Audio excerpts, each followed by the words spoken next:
Okay, so I need to start with naming of molecules. This is like old school, like when I started teaching. You had that paper in your hand and you looked and you taught away. Going back to my roots here. So what we would need to do first is naming molecules.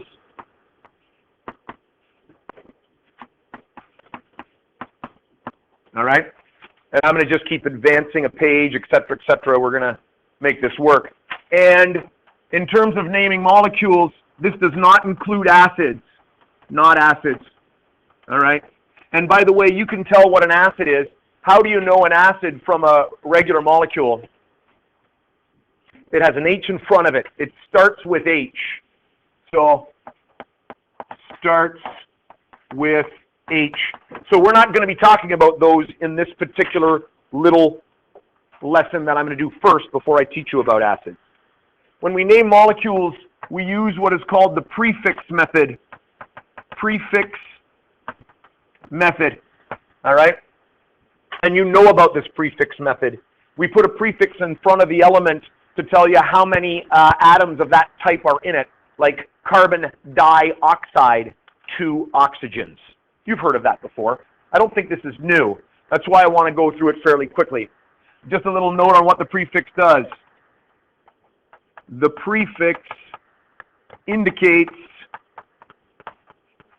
the number of atoms of that type. Oops, mistake already. Do you think my eraser works? Let's give it a shot.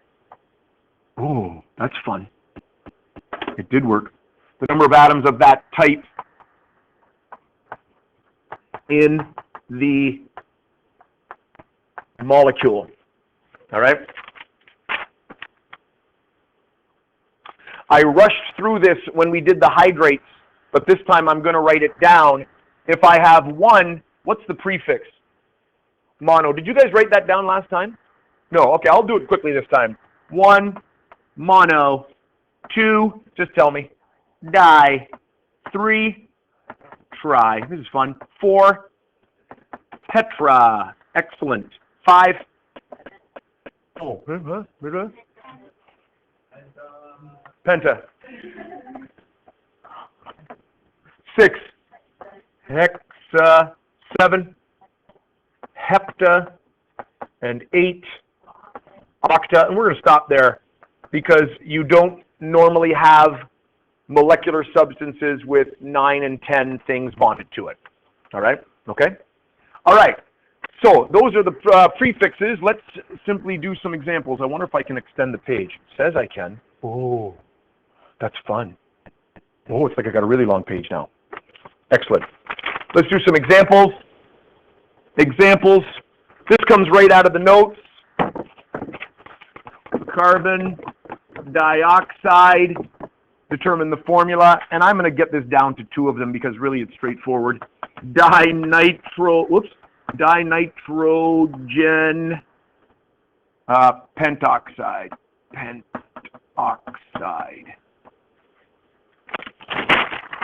Again, just to illustrate it, carbon dioxide, what's the formula? Ooh, CO2. CO2. And if it's dinitrogen pentoxide, what would the formula be? Yeah, Zach? N2O5. And, oops, again, love the eraser, good stuff. N2O5. Nothing groundbreaking about this. So when you've got 2 nonmetals, you don't have to worry about crossing over anything. You don't have to worry about worrying about valences or oxidation states. The name tells you everything. So going the other way, SO3, you can name that.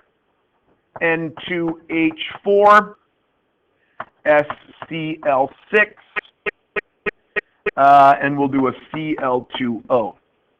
Now, be very much aware, this is not SO3 minus 2.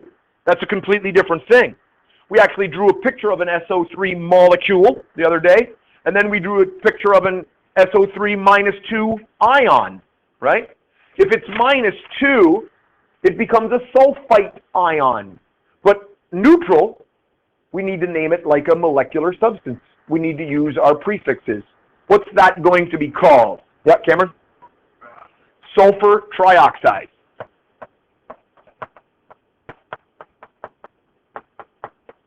Notice no mono on the front, all right? And you know what? I didn't put that note on there, and I'm going to put it on right now.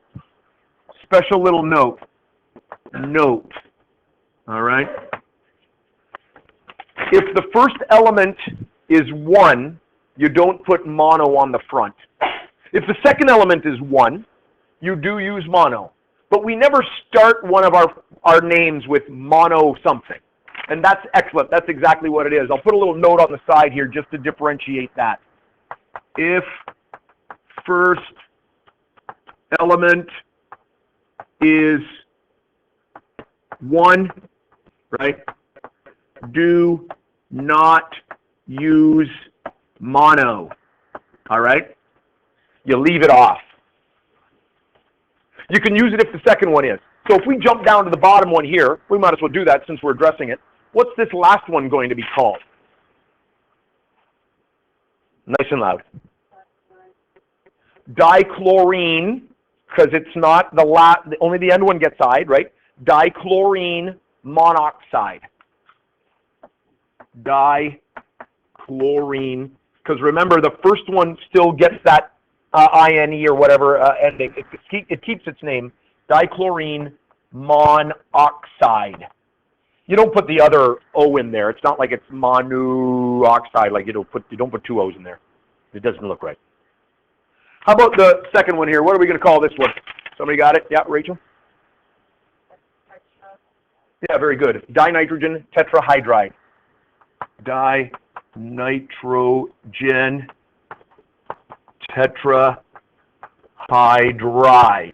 Excellent. And I'm going to swap this out for this pen because it works much nicer. Okay, and the last one. What are we going to call that? Yeah, Rachel? Sulfur hexachloride. Again, no mono on that. Sulfur hexachloride. Okay? All right? Questions or concerns on the prefix method for molecular substances? Very straightforward things. Okay. And just before I get into talking about acids, let me just briefly talk about elements. What if we're dealing with naming just an element? Because really what I need to train you to do at this point is be able to go from a word equation to a balanced chemical equation. Because in the next step, we're going to be doing balanced chemical equations. And if I give you a word equation, I need you to eventually come up with the right chemicals so that you can come up with the right balanced chemical equation. We sometimes struggle with the elements, but you guys are pretty good at this. If I'm talking about the diatomic gases, right, also known as, yep, Hofbrinkel, HOFBRINCL.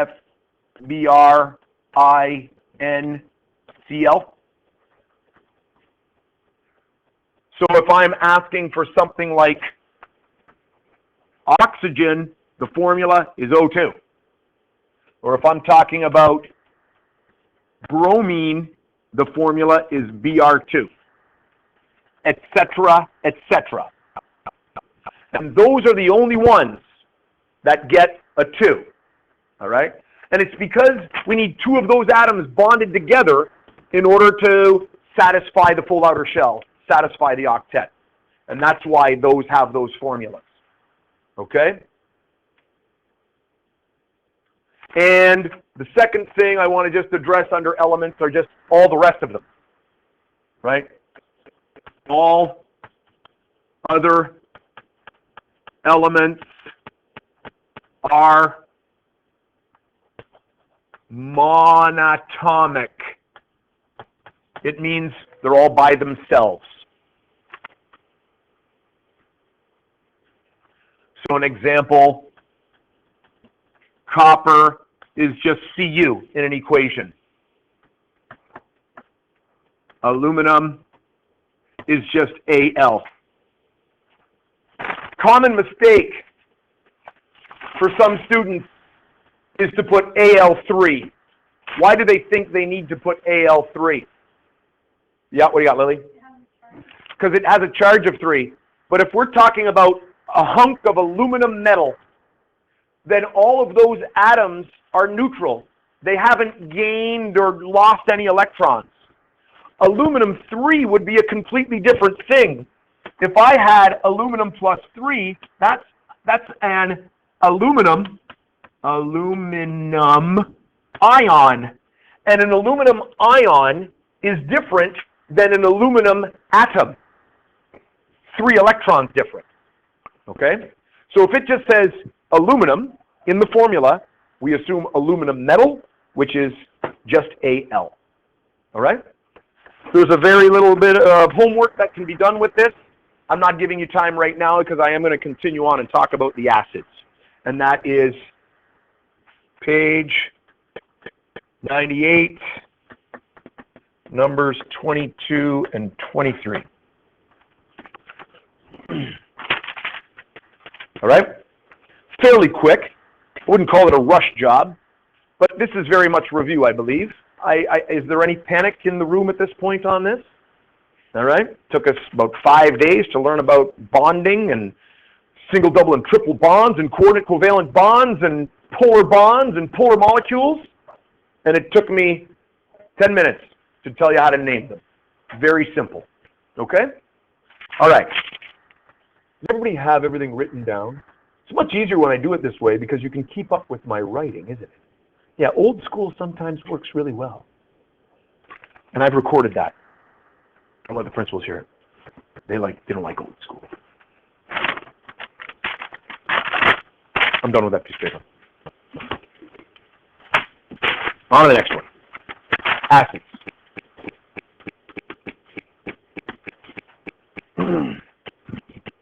And I already wrote this down, but I'll write it again.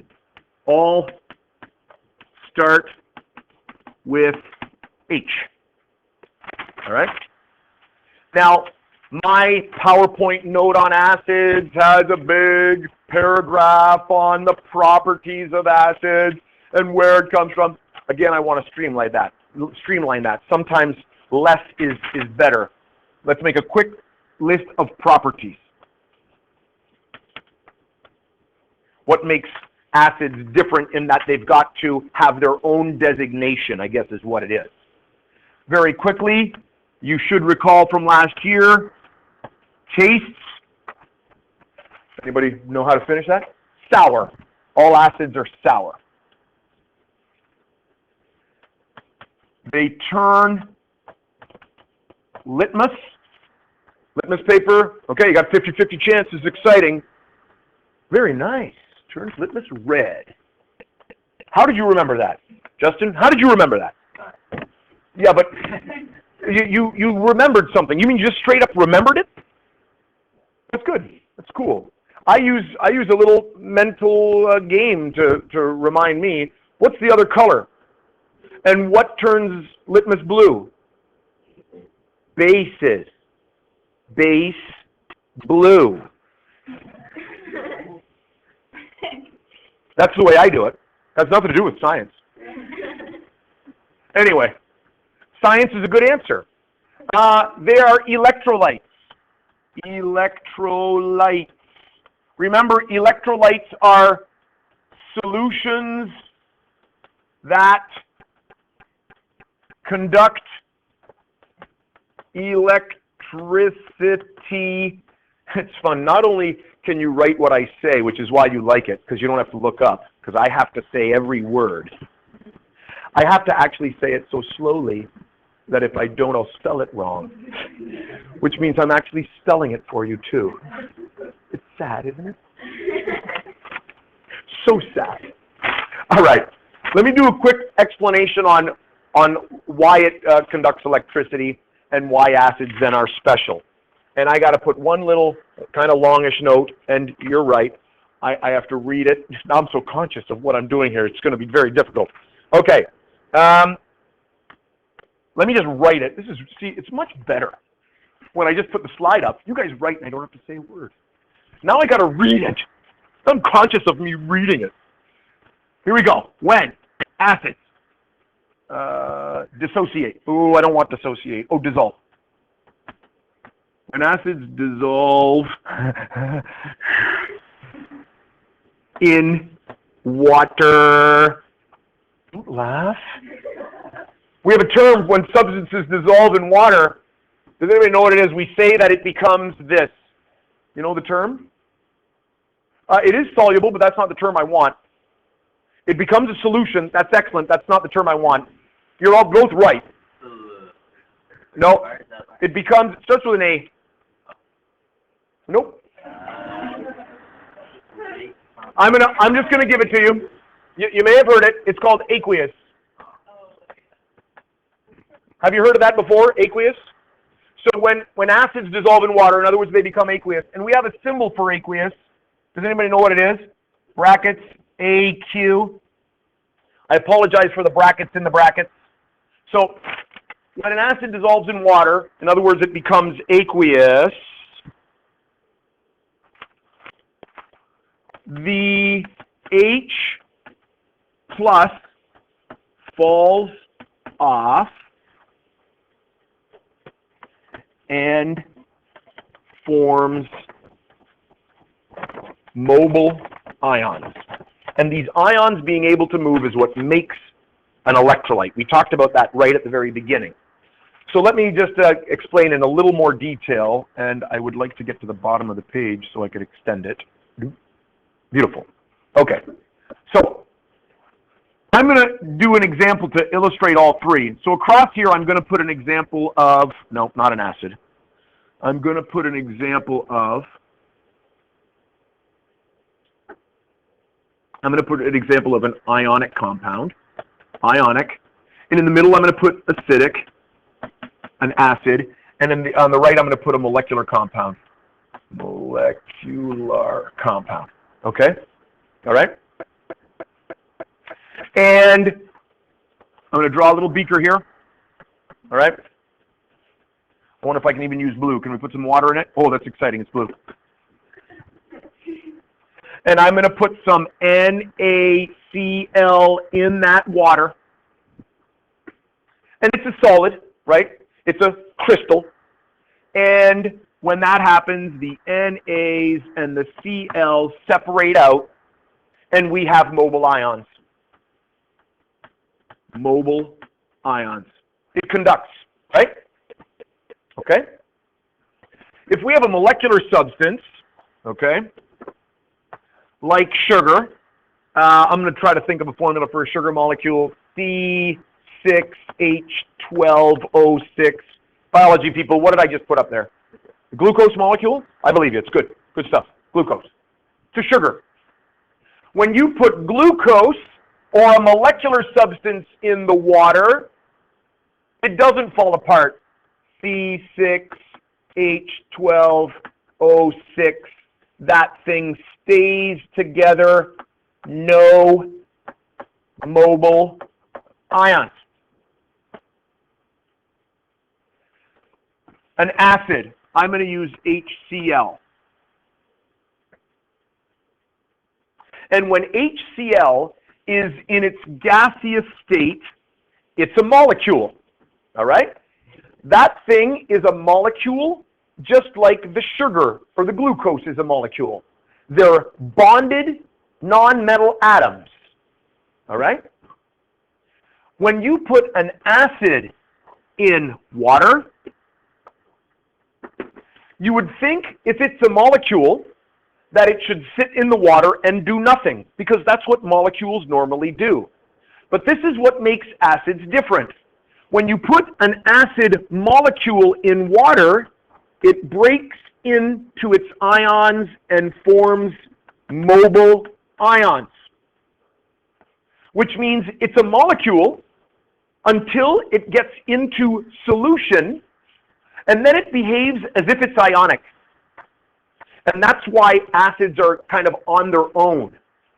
So if I've got over here, right, if I've got my ionic compounds that break into their ions and become mobile ions, and here I've got my molecular substances, you put them in water and they don't break into ions, then I actually could put a line over here where here's my molecule business And here's my ionic business, where in their regular gas, liquid, or solid states, they're behaving like molecular substances, but once they get dissolved in water, they behave like ionic substances.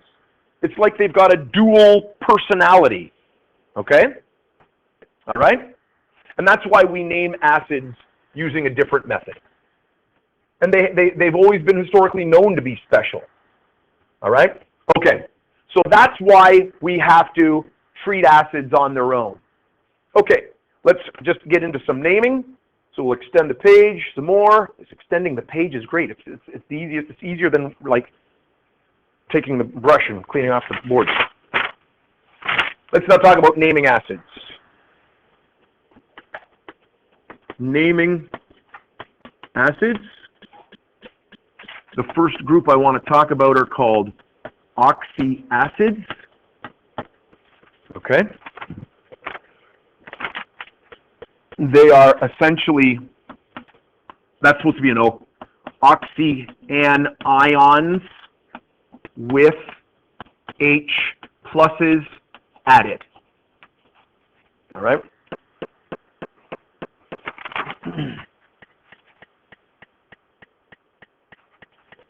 This subgroup, first that I want to talk about, A, I'm going to call the blank ic acids, because they're all going to end in just ic. And you can probably think of some right now. Here's the way you come up with the name. I taught you guys to begin with the 8 ions: nitrate, phosphate. They're all right over there. Those are all the 8 ions. I wanted you to memorize those, but you haven't done that yet probably. So that's how you memorize. I put it on a piece of paper. That's your brain right there. Memorize. When you take the 8 ions and you add H pluses, and you're going to add as many as you can to fill up the charge. When you do that, you've turned that into a blank ic acid. And that's how we're going to get the names. Now this is the classical naming system. So let me just pick out some examples here, which I didn't write down. That's fun, which means I get to make them up. Let's start with NO3 minus. What's that called? Yeah, if you can't remember, look at your brain right over there on the wall. It's called nitrate. Nitrate. How many H's can I add to that nitrate to make it a neutral charge? Remember, they're H pluses. Carissa? 1. That's going to make it HNO3. Technically, to be an acid, it has to be dissolved. So I need to put a little AQ behind it. That represents aqueous. It means we've put it in some water. Well, if I take an 8 ion and I add H's, it becomes a blank ic acid. What do you think that's called? Nitric acid. Nitric acid. So if you know all of your 8 anions, you know all of the ic acids. All you got to do is add the H's.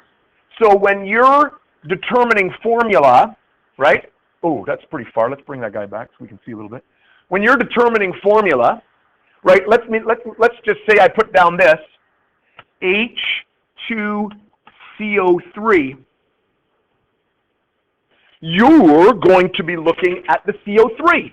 Your brain is going to think, what's that CO3 called? And then you're going to give me a name. 8 becomes ic. What's this going to be called? Yeah, cool. Carbonic acid. This is carbonic acid. Okay? All right? Make sense? So you guys are going to see that CO3 on the end, come up with a name, and then make it an acid. When I was taught the acids to start with. I always think in reverse.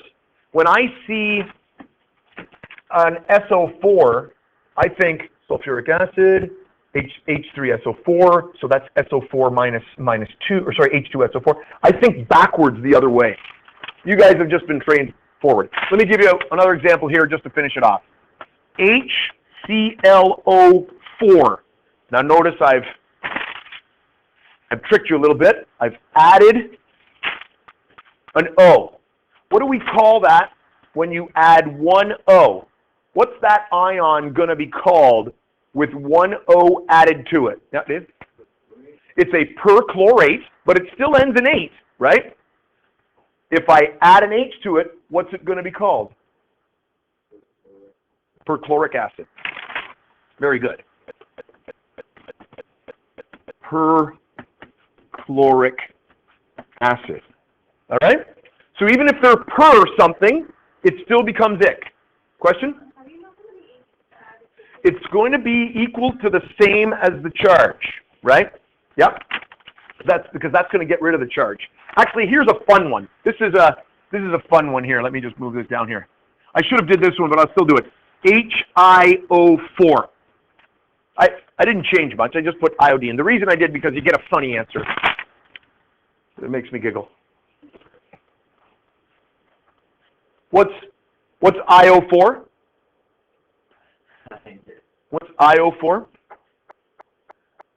It's a periodate. So then what's this going to be called? What is it? Periodic acid. And that's great. Justin's in the gutter once again. Periodic acid, and that's not why I think it's funny. But I'm glad you got some enjoyment out of it, Justin. It looks like it says periodic acid. See? That's funny in a non-disgusting way. Because students, other than Justin, when I say give me the formula for that, you read it as periodic acid? What is that? And you usually get it wrong. It's funny. But it's periodic acid, and then, yeah, you can giggle if you like. Okay, so those are the 8 ions becoming ick acids. Now I want to talk about all right? These are going to be called the blank us acids.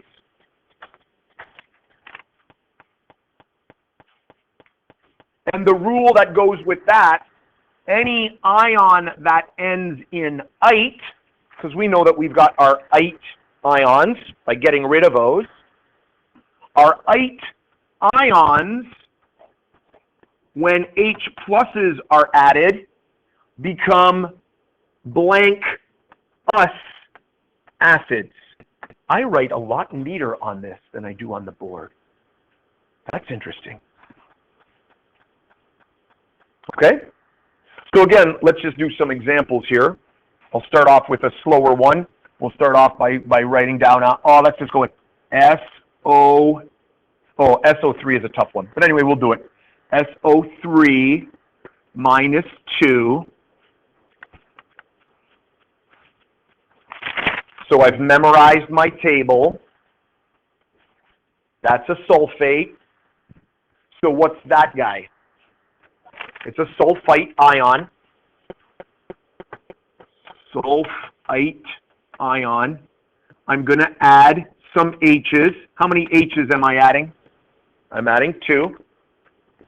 H2SO3. And the question is, what is this stuff called? What's that? Sulfurous. That's correct. Sulfurous is correct. Just like if we had an extra O, it would be sulfuric. Sulfur and phosphorus are not exactly just getting rid of the 8 and adding an ick and us. Because sulfate should become sulfic. But we say sulfuric, right?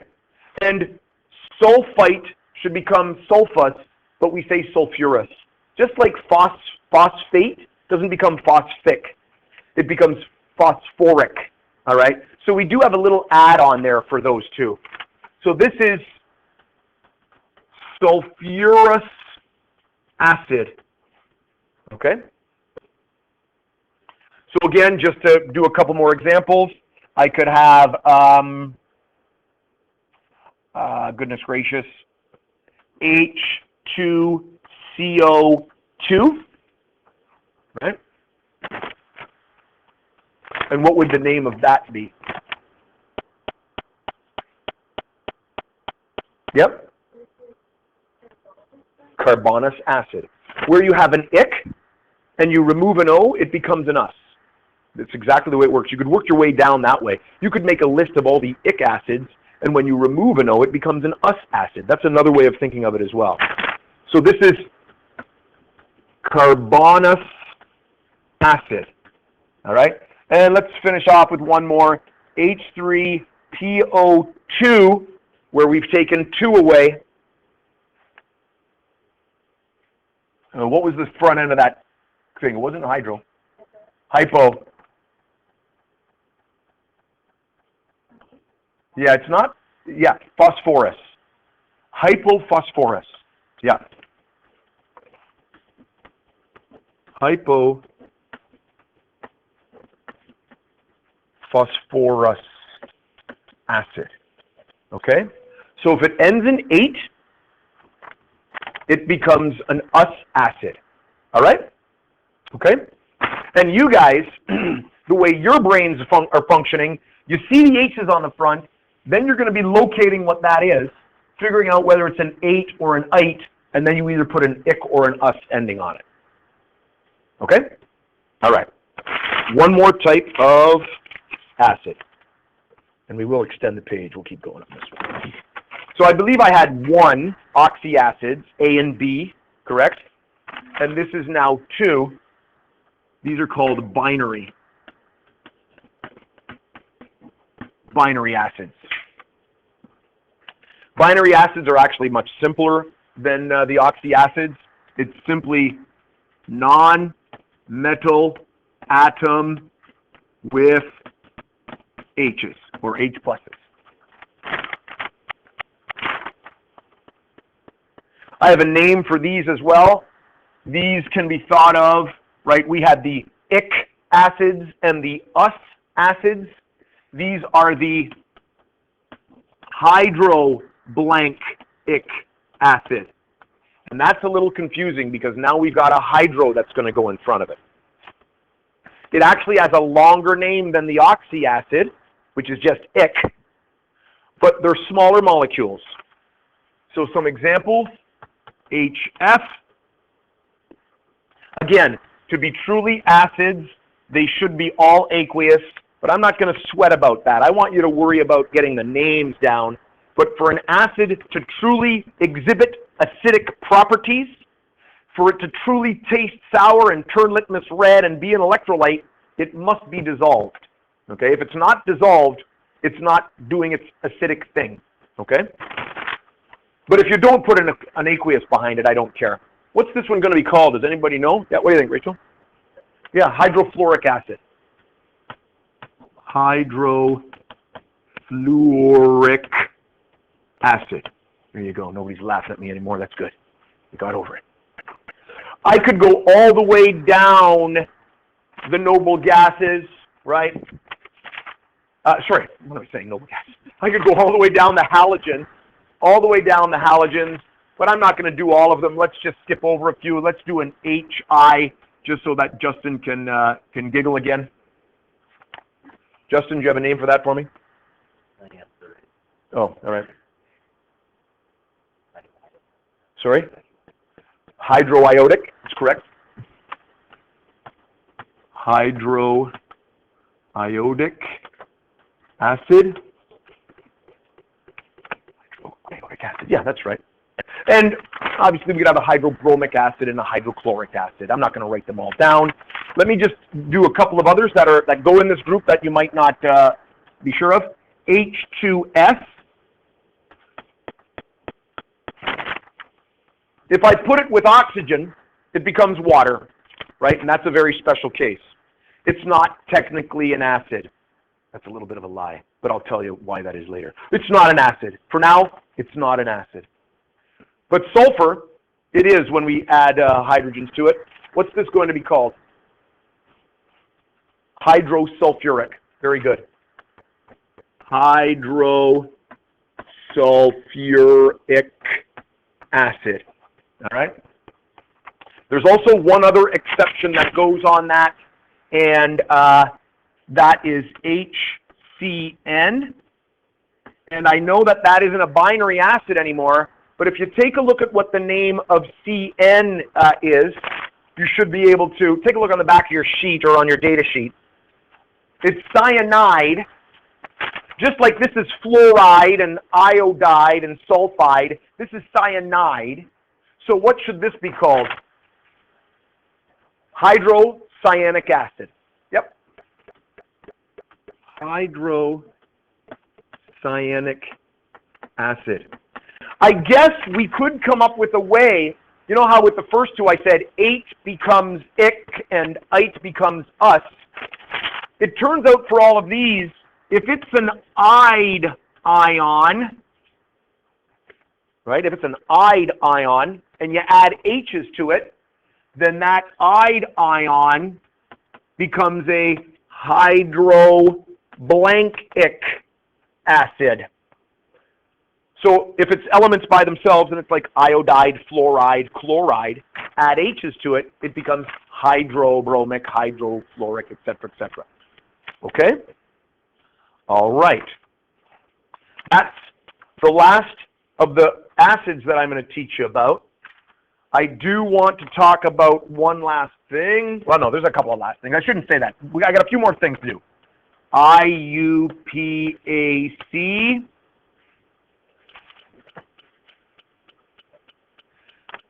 The names that I have just taught you are actually classical names for the acids. They're the old ones, but we use them extensively. We actually use them more than the IUPAC naming system. When it comes to naming ionic compounds, we're getting better at using cobalt-2 and cobalt-3. We do use that more often than cobaltous and cobaltic and all that stuff, right? But when it comes to acids, we still use the classical naming system more often than the IUPAC. Let me just tell you what the IUPAC is, and it's very logical. So let me just get some examples here for this. HClO3. If someone could tell me what the classical name for that is. We'll pause for maximum thinking.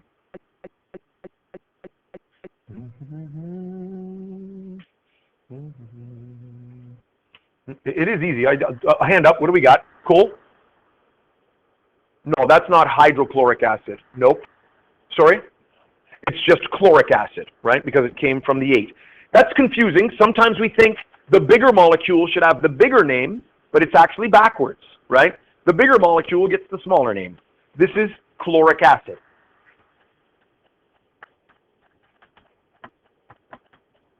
Now, the IUPAC name is actually a very logical description of the name.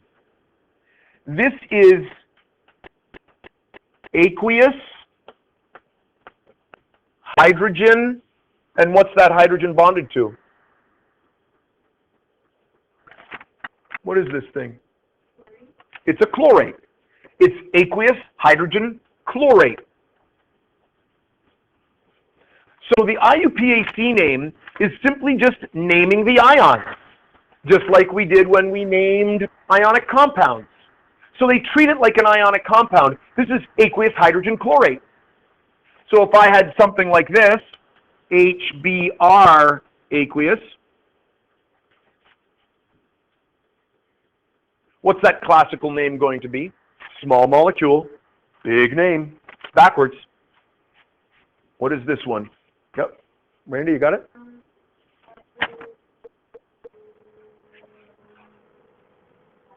Yes. And I like the pronunciation. I use the same one when I write it down. Hydrobromic acid. Right, that's perfect. If you want to spell it right, that's the way you say it. What would that be in terms of IUPAC? Just name the ions that are in it. It always starts with aqueous because it has to be in order to be an acid. Aqueous, what's in that thing? Lily? hydrogen bromide. That's aqueous hydrogen bromide. Oh, I'm getting an email. Get out of the way. Bromides. Good thing you didn't read that. Could have been important. Aqueous hydrogen bromide. Okay? Let me give you one more. And this is one that is on a worksheet that I'm going to give you, but it kind of caught up on me. Ah, shoot, I don't know the formula of this the way it is.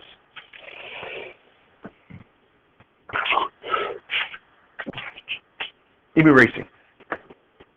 I only know the formula for this thing in a different way. SCH3COO with an H on it. Yeah, write that down. That's fun, eh? No, that's not what it is. Check on the back of your periodic table, and you will find something that looks really close to this thing. What's different about this and the acetate? It's got an extra H. Now, normally you put that extra H on the front, but in this notation it goes on the back. The other way this could have been written was H. What's the other form for acetate? Could somebody tell me? That's the thing I couldn't remember because I never used that. C2, H3O2, and that essentially puts all those atoms together. So, let's first maybe come up with the IUPAC name. Let's just name these ions. Aqueous. Aqueous. What's next? Hydrogen. And what's that ion called? Acetate, right? It's right there on the back, isn't it? Acetate. Acetate. What's the classical name going to be? It's an 8 acid. What's the classical name going to be for this thing? It's an 8 acid. Nope. Acetic. That's great. I love the initial pronunciations. That's good. Except we pronounce it acetic. Acetic acid. What is acetic acid? Yes, and you can never spell vinegar right if you pronounce it that way. It's vinegar. It's vinegar. No, that's vinegar. Be very careful. Vinegar leads you astray every time. Okay? So acetic acid is an acetate with an H. Okay, just to finish, I want to talk briefly about bases. Because I talked about the properties of acids, I just want to briefly talk about the properties of bases. We're doing great for time, because I do want to finish like within the next 5 so I can give you a worksheet and I'd like to try these, okay? The last one. Don't need that anymore. Bases. Bases in this course are going to be essentially metals bonded with hydroxides. Look at what I did. I didn't say it. See? Hydroxides. Whew. Blame it on grade 1 and 2. Sound it out. Sound it out. You know what I'm talking about. That's their fault. I sounded everything out. There are other bases that do not have just a hydroxide on it. They're more complicated. We'll learn more about that next year. But for this class, just metal hydroxides. I want to talk a little bit about properties, just to differentiate. In terms of their properties, they taste bitter. I heard the whisper. Bitter. They taste bitter. It was almost a bitter-sounding whisper. Bitter. They turn litmus blue, and they're ionic. When they dissolve in water, they're also electrolytes. They are electrolytes. Okay? With the names, not a big deal. If I give you something like this, right? We know the names. We've done ionic compounds. The names are easy. What's that called? Sodium hydroxide. Sodium hydroxide. And again, it has to be dissolved, right? You got to put it in water for the base to do its baseness, all right? BaOH2 aqueous, NH4OH aqueous. Just doing a couple more examples there. And I'll take the name when you get to it.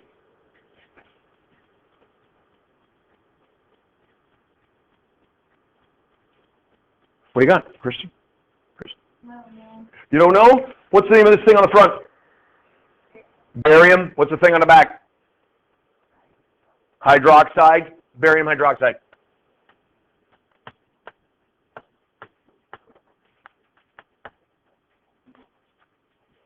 Last one?